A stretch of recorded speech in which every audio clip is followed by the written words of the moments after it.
여러분, 우리가 크리스마스 플레이리스트라는 주제를 가지고 3주 동안 말씀을 살펴보고 있습니다. 여러분, 크리스마스는 누구의 생일입니까? 예수님 생일이죠. 그러면 우리가 예수님을 위해서 예수님께 축하 노래를 부르는 게 너무나 마땅한 일입니다. 맞습니까? 그래서 여러분, 크리스마스 시즌이 될 때마다 저는 여러분이 우리가 지금껏 배워온 성경에서 배운 이 노래들이 여러분 머릿속에 생각나시기를 바라고, 이 살아있는 말씀들이 여러분의 플레이리스트에 추가될 수 있기를 바랍니다. 마리아의 노래를 통해 참된 예배자로 살아가야 됨을 배웠고, 사가랴의 노래를 통해 찬양의 능력이 회복되어야 함을 배웠습니다. 오늘 천사들의 노래를 통해서는 여러분의 마음 가운데 성탄의 참된 기쁨이 밀려오는 시간이 되었으면 좋겠습니다.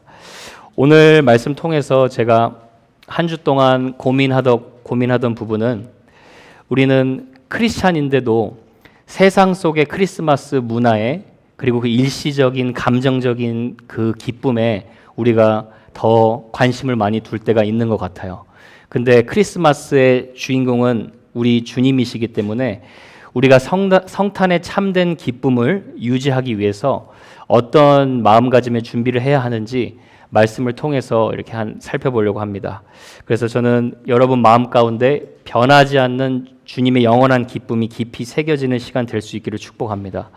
오늘 본문 말씀 8절 9절을 일단 미리 먼저 보시도록 하겠습니다. 8절 9절 같이 한번 읽어볼까요? 시작.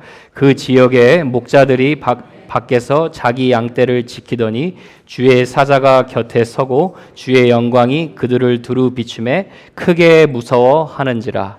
오늘 말씀 보면 주의 천사들이 주의 영광을 누구에게 비추었다고 하고 있죠? 목자들에게 비추었다라고 얘기하고 있죠. 그러니까 천사들이 전하는 기쁜 복음의 소식을 접하게 된 자들이 예루살렘 성전에 있는 제사장이 아니었어요. 베들레헴 들판에 있는 목자들이었습니다. 고대 유대 사회에서는 여러분, 목자는 나병 환자 다음으로 가장 천대를 받고 소외당한 사람들 중에 한 부류였어요. 그래서 들판에서 하루 종일 생활하느라 잘 배운 것도 없고 가난한 자들이어서 목자들은 법정에서 서서 증인으로도 설 수 없을 만큼 세상 기준에는 아주 초라한 자들이었습니다. 그런데 하나님은 그런 보잘것없는 목자들에게 찾아와 주셔서 이 복음의 기쁜 소식을 가장 먼저 전해 주신 거예요. 그래서 여러분, 제가 이 말씀 묵상하면서 당연히 질문할 수밖에 없었어요. 목자들을 하나님이 왜 이 복음의 기쁜 소식을 듣는 대상으로 가장 먼저 선택하셨을까? 단순히 가난해서, 단순히 사회적으로 낮은 지위에 있었기에 이 목자들을 선택하신 것일까? 여러분 어떻게 생각하세요? 가난해서 하나님이 목자들을 선택하셔서 이 기쁜 소식을 전했을까요? 꼭 그렇지만은 않을 거예요. 왜냐하면 복음은 부자들이나 가난한 자들이나 모든 믿는 자들에게 구원을 주시는 하나님의 능력이기 때문입니다. 그런데 아마도 이 목자들이 복음을 받아들이는 마음 상태와 믿음과 관련이 있었다라고 생각을 해요. 아무래도 비교적 의지할 것 많은 부자들보다는 세상의 욕심으로 찰 수 있는 마음의 공간이 없는 목자들이 훨씬 더 순수하게 예수님의 탄생 소식을 받아들일 준비가 되어 있을 거라고 생각을 할 수가 있습니다. 제가 목자들을 환경을 상상하는데 문득 지난달 인도에서 이태진 선교사님과 대화한 것이 생각이 났습니다. 목회자 컨퍼런스를 마치고 인도 백화점에 가서 커피를 마시는데, 제가 커피를 사는데 커피가 한 5불 정도 되더라고요. 그래서 제가 선교사님께 그랬어요. 인도도 백화점은 백화점이네요. 커피 가격이 참 비슷하네요 라고 얘기를 했어요. 그랬더니 선교사님이 저에게 그러시는 겁니다. 여기는 목사님 하루 일당이 5불입니다. 하루 종일 일해야 5불 벌어요. 그래서 사실 현지 인도 목회자분들은 성도님들이 시험 들기 때문에 5불 주고 커피를 마시는 경우가 거의 없습니다. 같이 마시고 있는데 그런 말 하세요. 근데 여러분 오해하지 마세요. 커피 한 잔 여러분이 마신다고 하나님이 벌을 주거나 그러시지 않아요. 하나님이 저와 여러분을 불러주신 환경은 다 다릅니다. 누가복음 12장 48절에 보면 더 많이 받은 자에게 더 많은 것을 요구하신다고 말씀하세요. 우리는 많이 복을 받은 만큼 그만큼 복을 나누는 선교적인 삶을 살아가면 됩니다. 그런데 저에게 나름 깨달음이 있었어요. 저는 우유가 들어간 라떼를 마실까 아메리카노를 마실까 고민한 적이 많은데 우리 인도 열악한 환경에 사는 크리스찬들은 생각해 보면 그렇게 선택의 여지, 무엇을 먹어야 할지 사야 할지 고민할 필요도 없겠구나. 그냥 차이티 한 잔 마시면 감사한 거고 상대적으로 세속적인 탐심과 욕심이 적다 보니까 하나님을 즐거워할 수 있는 기쁨이 더 클 수밖에 없겠다라는 생각이 들었어요. 아마 당시의 목자들의 마음의 상태가 그랬던 것 같습니다. 오늘 본문이 예수님의 탄생 소식을 알려줄 때 목자들이 어떻게 믿음으로 반응했는지를 이렇게 알려주고 있어요. 누가복음 2장 15절을 보면 이렇게 나오죠. 천사들이 떠나 하늘로 올라가니 목자가 서로 말하되 이제 베들레헴으로 가서 주께서 우리에게 알리신 바 이루어진 일을 보자 하고. 자, 여러분, 천사들이 말씀을 전해 주었어요. 하나님의 말씀을 전해 주었는데 서로 말을 해요. 조금도 의심하지 않고 말씀대로 그대로 이루어진 것을 우리가 가서 보자라고 얘기하고 있어요. 가서 우리가 확인하자라고 얘기하고 있어요. 굉장한 믿음의 고백이죠. 여러분, 우리는 말씀을 들을 때 이루어질 줄로 믿습니다라고 고백하지만 지금 이 목자들의 믿음은 무엇입니까? 말씀이 떨어지는 순간 그 말씀이 이루어진 것을 제가 확인하기를 원합니다. 이렇게 고백하고 있어요. 여러분, 믿음의 선포인 거예요. 이 목자들의 믿음이 대단하죠. 어떻게 보면 이렇게 표현할 수도 있을 것 같아요. 하나님, 올 한 해는 하나님과 더 가까워지게 해주세요 라고 고백하는 것이 아니라 하나님, 올 한 해는 하나님과 가까워진 것을 나를 부르신 삶의 자리에서 내 눈으로 확인하기를 원합니다. 이런 믿음으로 나아가는 거예요. 이런 목자의 믿음이 여러분의 삶 가운데 임하기를 축복합니다. 근데 거기서 끝나지 않아요. 목자들은 16절, 17절에 보시면 가서 확인을 하죠. 빨리 가서 마리아와 요셉과 구유에 누인 아기를 찾아서 보고 천사가 자기들에게 이 아기에 대하여 말한 것을 어떻게 했다고 나오죠? 전했다라고 나와요. 확인한 것을 보고 끝난 것이 아니라 말씀을 들은 대로 그대로 전했다라고 나와요. 그리고 나서 20절에 보니까 성탄의 기쁨이 완성되는 모습이 나와요. 그 모든 것으로 인하여 하나님께 영광을 돌리고 찬송하며 돌아가니라. 여러분, 성탄의 참된 기쁨이 우리 마음 가운데 충만하게 임하려면 성탄의 복음, 예수 그리스도의 생명의 복음을 내가 듣고 믿고 내 삶의 그 능력이 나를 변화시키는 것을 확인하는 것뿐만 아니라 그 예수 그리스도의 복음을 전하는 증인의 자리까지 나아가야 될 줄로 믿습니다. 그래야 여러분, 성탄의 참된 기쁨이 우리 삶 가운데 경험되어지는 거예요.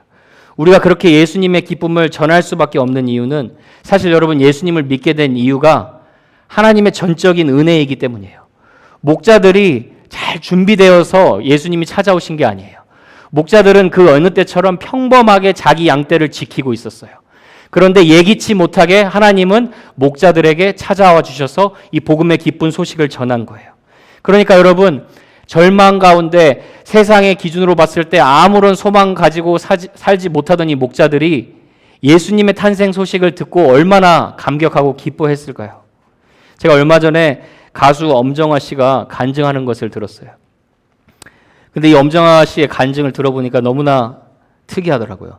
자기는 인생에서 하나님 없이 살 때 계속해서 너무나 행복했대요. 너무나 행복했대요. 근데 어느 순간 그냥 생각 속에 하나님이라는 존재가 생각에서 떠나지 않았다라는 거예요. 그래서 하나님, 당신이 살아계시다면 내가 오늘 산에 올라갈 때 교회가 보이게 해주세요. 그럼 제가 그 교회에 들어가겠습니다라고 얘기했대요. 근데 올라가는데 교회가 하나도 안 보였대요. 그래가지고 하나님께 따지면서 얘기를 했대요. 하나님, 어떻게 하나님 살아계시는데 나한테 교회에 오라고 초청하는 사람이 단 한 명도 없습니까? 이게 불만을 토로했다라는 거예요. 근데 그 순간 전화가 오더래요. 친구에게 전화가 와서 친구에게 자초지종 자기가 하나님을 통해 어떻게 마음이 변화되고 있는지를 설명한 거예요. 그리고 그 친구가 그 자리에서 전화 통화 가운데 엄정화 씨를 예수님이 예수님의 마음에 예수님을 영접하도록 도와줬다라는 거예요. 여러분, 하나님을 만난다라는 게 그런 거예요. 어떻게 보면 아무도 나를 알아주지 않아도 하나님이 나라는 사람을 사랑하셔서 여러분에게 직접 찾아와 주신 사건입니다. 그러니까 여러분, 이 은혜를 받은 저와 여러분이 어떻게 이 성탄의 기쁨을 전하지 않고 살아갈 수가 있겠습니까? 저는 이번 성탄절 시즌을 맞이하여 여러분에게 이 성탄의 기쁨을 들어야 하는 사람이 누구인지 한번 생각해 보시기를 바라요. 그리고 그 성탄의 기쁨을 그분들에게 전해서 여러분 마음 가운데 성탄의 기쁨이 더 충만하게 깊어지기를 주님의 이름으로 축복합니다. 성탄의 두 번째, 성탄의 기쁨을 회복하려면 복음이 나에게 정말 큰 기쁨의 좋은 소식인지 점검해야 돼요. 확인해야 돼요. Is good news of Jesus Christ is the greatest news in your life. 그거 확인해 봐야 돼요. 자, 여러분, 오늘 본문 말씀 10절에 보면 이렇게 나와요. 천사가 이르되 무서워하지 말라.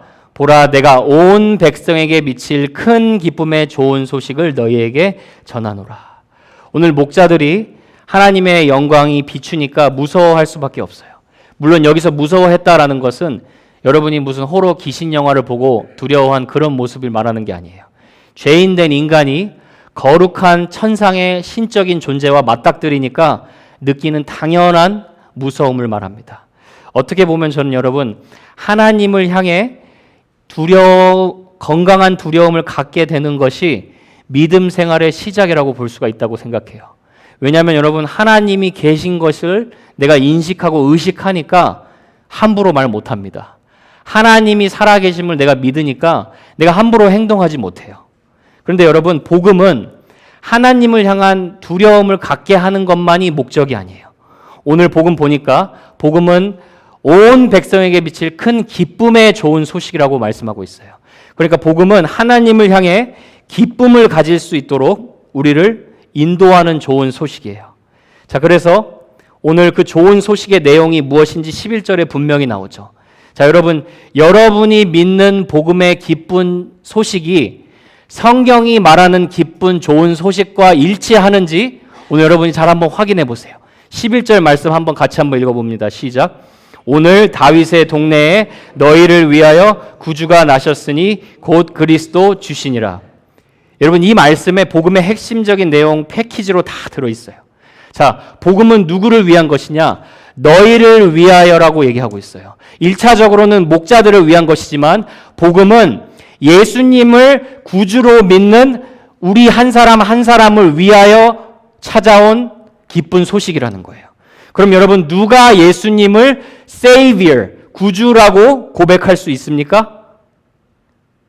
내가 죄인이라는 사실을 인정하는 자가 예수님을 My Savior라고 고백할 수 있어요. 예수님은 의인을 부르러 온 것이 아니라 죄인을 불러 회개시키러 왔다라고 분명히 얘기했죠. 자, 그러니까 여러분 잘 보세요. 성탄절에 예수 그리스도께서 나에게 구주로 찾아오셨다라는 이 기쁨이 아닌 모든 세상이 말하는 기쁨은 진짜 기쁨이 아니에요. 가짜 기쁨인 거예요. 예수님을 구주로 받아들일 수 있는 첫 번째 스텝은 여러분 무엇이냐? 하나님과 나 사이에, 하나님과 여러분 사이에 나의 죄로 인해 불화, 디스할모니가 있었다라는 것을 인정하는 것에서 시작하는 거예요. 자, 여러분이 한번 질문해 보세요. 나는 교회 안에서 자라고 예수님을 오래 믿어왔는데 내가 정말 하나님 앞에서 내가 주님을 떠난 죄인임을 고백했던 적이 있는가 한번 질문해 보는 거예요. 그래야 성탄절이 make sense가 되는 거예요. 자, 예를 들어 여러분, 어린아이 3살짜리가 제가 우리 딸한테 이런 거 시키거든요. Jesus is my savior 해보라고 시켜요. 그러면 말은 잘해요. Jesus is my savior. 그런데 아무리 Jesus is my savior라고 제 딸 3살짜리가 말해도 그것은 예수님을 구주로 믿었다라고 얘기할 수가 없어요. 왜냐하면 자신이 죄인이라는 개념에 대해서 전혀 인식을 못했기 때문이죠. 그냥 말을 따라하는 거예요. 그런데 이 복음이 나에게 정말 기쁜 소식이 되려면 내가 먼저 하나님을 떠나 내 삶을 내가 통제하며 살아왔던 죄인임을 인정해야, 그 나쁜 소식을 먼저 인정해야 예수님이 이 땅에 찾아오신 사건이 우리에게 기쁜 소식이 되는 것인 줄로 믿습니다. 제가 이 말씀을 준비하면서 여러분 어제 성탄 찬송가가 하나 생각이 나더라고요. 여러분 잘 아시는 찬송가죠. 기쁘다 구주 오셨네 만백성 맞아라. 근데 여러분 이게 아이작 와츠라는 분이 쓴 찬송가인데 영어로는 이런 말이에요. Joy to the world라는 뜻이에요. 한국말 제목이 훨씬 더 번역을 잘했어요. 기쁘다 구주 오셨네. 구주가 오셨기 때문에 이 땅에 기쁨이 임했다라는 거예요. 근데 영어로는 Joy to the world예요. 뭐 때문에 이 땅에 기쁨이 왔다라는 거가 얘기가 안 나와 있죠. 그런데 1절 가사를 보면 분명하게 이렇게 얘기하고 있어요. Joy to the world, the Lord is come이라고 나와요. The Lord is come이라고 해요. Lord has come이 아니에요. 한때 왔었던 주님이 아니라 예수님이 이 땅에 오셔서 지금 우리와 함께 계시며 우리를 다스리고 계시기 때문에 이 땅에 기쁨이 찾아왔다라는 거예요. 그래서 2절 가사도 Joy to the earth, the Savior reigns라고 나와요. 구주가 나의 삶을 다스리기 때문에 내 삶에 참된 평화와 기쁨이 있다라는 거예요. 사랑하는 우리 성도 여러분, 오늘 여러분이 여러분 자신에게 정직하게 한번 물어보시길 바라요. 예수님이 나의 구원자로 온 것이, 이 복음이 정말 여러분의 인생의 가장 큰 기쁨에 좋은 소식입니까? 맞아요? 크리스마스의 세일 품목보다 크라이스트가 나의 주님으로 오신 게 가장 나의 큰 기쁨에 좋은 소식입니까? 여러분, 우리가 사실 아담 안에서 태어난 죄인으로서 어떤 자인지 기억해야 돼요. 여러분, 우리는 예수님이 우리의 구원자라는 것을 we take it for granted. 너무나 쉽게 생각해요. 그러나 여러분, 예수님을 구원자로 믿었다라는 것은요, 저와 여러분이 지옥에 갈 수밖에 없던 그 운명에서 예수님이 우리를 건져주셨다라는 거예요. 여러분, 신약 성경에 보면 지옥이라는 말이 12번이 나와요. 근데 거기서 예수님이 지옥이라는 말을 11번 사용하십니다. 지옥이 그만큼 위험하고 영원한 고통의 장소라는 거예요. 단순히 기쁨이 없는 곳이 아니에요. 죽어서 소멸되고 사라지는 곳이 아니에요. 영원한 불 속에서 고통받는 곳이에요. 그런데 영원한 불 속에서 고통받을 수 없는 그 죄인인 저와 여러분을 지옥에 가지 않게 하시고 우리를 영원한 천국으로 옮겨주셨다라는 거예요. 여러분, 별로 와닿지 않으시죠? 제가 영상 하나 보여드릴게요. 네. 여러분, 이게 실제 용암을 촬영한 건데 중세시대 신학자들은요, 지옥이 음부라고 저 땅 밑에 있는 저 용암 불과 비슷하다라고 얘기를 해요. 여러분, 저와 여러분이 사실 예수님을 믿지 않았다면 저런 지옥의 영원한 불 속에서 영원히 고통받을 수밖에 없던 존재였어요. 누가복음 16장에 보면 예수님을 믿지 않고 죽은 부자, 이 땅에서 호화롭게 산 부자가 예수님 믿고 죽은 나사로에게 뭐라고 신음하면서 부르짖습니까? 손가락 끝에 물 한 방울만 내 혀에 떨어뜨려 달라라고 얘기해요. 예수님께서 여러분, 만약에 우리 눈이 범죄하면 내 두 눈을 빼어버리고 차라리 눈 없이 영원한 천국에 들어가는 것이 멀쩡한 두 눈 가지고 지옥불에 떨어지는 것보다 낫다라고 경고를 하세요. 이 얼마나 엄중한 경고예요. 성탄의 소식이 무엇이냐, 여러분? 지옥으로 갈 수밖에 없던 저와 여러분을 구원하시러 하나님이 이 땅에 우리에게 찾아오셨다라는 거예요. 사람이 죄를 지었으니까 사람의 죄값을 치르려고 하나님이 참 사람으로 오셨고, 사람이 사람을 구원하지 못하니까, 우리가 우리 자신을 구원하지 못하니까 예수님이 참 하나님으로 오신 거예요. 그래서 우리를 구원하실 수 있는 유일한 구원자가 예수 그리스도임을 믿습니다. 이 예수님을 내 구주로 믿으면, 내 인생의 주님으로 받아들이면 영원한 지옥에서 고통도 죄도 질병도 아픔도 없는 영원한 천국으로 나중에 가는 것만이 아니라 현세에서도 맛보고 미래에서도 영원한 기쁨 가운데 살아갈 수 있다라는 거예요. 그래서 여러분, 성탄을 생각하면 사실 우리가 얼마나 많은 세상 문화 때문에 정말 성탄의 주인공 되신 예수 그리스도의 초점을 놓칠 수가 있습니까? 그래서 여러분, 한 번 더 물어보는 거예요. 여러분, 이 복음이, 이 참된 성탄의 좋은 소식이 여러분의 기쁜 좋은 소식이 맞습니까? 맞다고 당당하게 고백할 수 있기를 바라요. 제가 AI한테 어제 한번 물어봤어요. 성탄절의 의미 좀 알려줄래? 이랬더니 AI가 기가 막히게 앤서를 해요. 성탄절의 가장 핵심적인 의미는 구원자이신 예수님이 세상에 오심을 축하하는 날입니다. 구원자라고 표현을 했어요, 여러분. 누가 구원자이신 예수님을 축하할 수 있습니까? 팀 켈러 목사님은 그렇게 말해요. 내가 하나님을 떠나 독립적으로 내 마음대로 살던 죄인임을 인정하는 자가, 또 종교로 나 자신을 그럴싸하게 포장한 자는 내가 하나님께 이렇게 순종했으니까 내가 원하는 복을 하나님께 요구하는 거, 그것조차 내가 예수님이 아니라 나를 스스로 나의 구원자로 만들려고 했던 죄였다는 것을 인정하는 자, 바로 그 자들이 정말 예수님을 구원자로 구주로 고백할 수 있다는 거예요. 여러분, 이 예수님 탄생의 기쁜 좋은 소식이 여러분의 가장 큰 기쁨의 좋은 소식이 되기를 축복합니다. 다시 한번 말씀드립니다. 재정적인 어려움에 벗어나는 거 기쁜 소식이에요. 관계의 아픔 속에서 회복되는 거 기쁜 소식입니다. 목적 없는 삶을 살다가 목적 의미를 가지고 삶을 살아가는 거 기쁜 소식이에요. 그러나 우리 인생의 가장 큰 기쁜 소식은 예수님이 나를 다스리시고 예수님께서 나의 왕 되셔서 나를 통치하시고 나와 영원히 함께 하신다는 그 사실, 그 사실이 가장 큰 기쁨의 좋은 소식임을 여러분이 꼭 기억할 수 있기를 바랍니다. 마지막 세 번째로는 성탄의 기쁨이 회복되려면 공동체 안에서 화평케 하는 자로 살아가야 돼요. 자, 여러분, 일단 먼저 13절을 보면 이렇게 나오죠. 호련히 수많은 천군이 그 천사와 함께 하나님을 찬송하여 이르되. 성경학자들은 이 광경이 천상의 예배라고 얘기를 해요.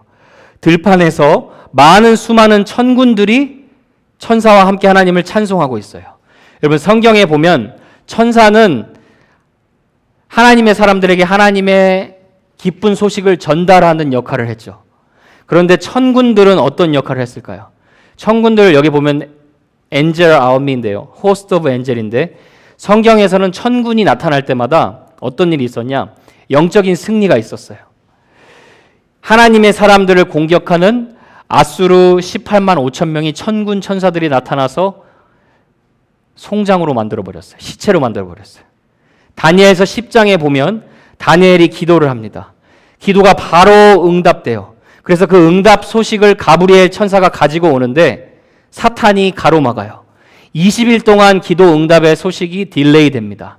그런데 그때 천군의 최고 천사장인 미가엘 천사장이 나타나서 기도 응답이 막혔던 것을 뚫어버려요. 그러니까 여러분, 천군 천사가 하나님을 찬송하고 우리가 하나님을 예배할 때 지금 이 예배의 자리가 어떤 자리냐? 예배의 자리는 여러분 승리의 자리인 줄로 믿습니다. 예배 때 여러분이 입을 벌려 찬양하고 하나님께 집중할 때 여러분 마음 가운데 영적인 승리의 지대를 점령하는 시간이에요. 근데 이 천사들과 천군이 드리는 찬양 노래가 어떤 내용인지 한번 보세요. 자, 14절 한번 보세요. 같이 한번 읽어볼게요. 시작. 지극히 높은 곳에서는 하나님께 영광이요, 땅에서는 하나님이 기뻐하신 사람들 중에 평화로다. 자, 예수님이 태어나셔서 예수님을 예배하는 것이 하나님께는 영광인데, 하나님의 영광은 하늘의 영광 돌리는 것으로 끝나는 것이 아니라 땅에서 누구에게요? 하나님의 기뻐하심을 입은 사람들 중에, 모든 사람이 아니에요. 영어로 직역하면 하나님의 은혜를 입은 자들 중에 평화로다라고 얘기하고 있어요. 쉽게 말하면 앞서 복음이 나의 큰 기쁨의 좋은 소식임을 믿고 받아들인 자들이 경험할 수 있는 게 평화고, 그 평화가 하나님의 사람들 가운데 충만하게 임한다라는 거예요. 그래서 여러분, 복음은요, 가장 먼저 저와 여러분이 하나님과 원수되었던 그 관계가 회복되기 때문에 가장 먼저 우리 마음 가운데 내적인 평화가 임합니다. 내적인 평안이 임해요. 그런데 그 평화가 어디서 어떻게 드러나느냐? 바로 하나님의 사람들이 모인 교회의 공동체 속에서 드러나는 거예요. 자, 여러분, 제가 목회자로서 어쩔 수 없이 갖고 있는 직업병이 있는 것 같습니다. 그게 뭐냐면 제가 여러분을 유심히 살핍니다. 알게 모르게 여러분이 식사하는 모습, 여러분이 말하는 거, 여러분이 어떻게 행동하는지, 여러분이 다른 사람 어떻게 대하는지 제가 유심히 살펴요. 스파이가 아니에요. 영적인 스캔이에요. 어떻게 도와줄 수 있을까? 어떻게 기도할 수 있을까? 살펴요. 그런데 지난주에 청년원 몇몇 분이 말씀을 듣자마자 제가 봤습니다. 하나님 섬기는 게 사람 섬기는 것이라고 말하면서 지난주에 왔던 우리 스페니시 친구였던 마리엘리 자매 옆에 가서 막 대화를 하는 거예요. 소외당하는 느낌 당하지 않게 계속 말을 걸어주는 거예요. 제가 그 모습 보고 얼마나 감사했는지 모릅니다. 왜냐, 하나님의 말씀 머리로만 이해한 게 아니라 마리아처럼 마음에 깊이 새기고 순종으로 반응하는 모습을 보니까 우리 교회에 참 희망이 있구나. 얼마나 하나님께 감사했는지 몰라요. 여러분, 기독교 상담가 폴 투르니에라는 분이 그런 말을 해요. 세상에서 혼자 할 수 없는 두 가지가 있다래요. 첫 번째는 결혼이에요. 결혼은 혼자 할 수 없어요. 남자와 여자가 함께 해야 결혼이 돼요. 두 번째는 그리스도인이 되는 것이라고 얘기해요. 누군가 나에게 하나님의 평화를 전해줬기 때문에 내가 그리스도인이 된 거예요. 저는 여러분 하나 더 애드하고 싶어요. 그리스도인으로 온전하게 살아가는 것까지 혼자 할 수 없습니다. 그래서 사실 여러분, 예수님 탄생의 이 기쁨을 보면 이 기쁨이 공동체성을 띠고 있다는 것을 확인하게 됩니다.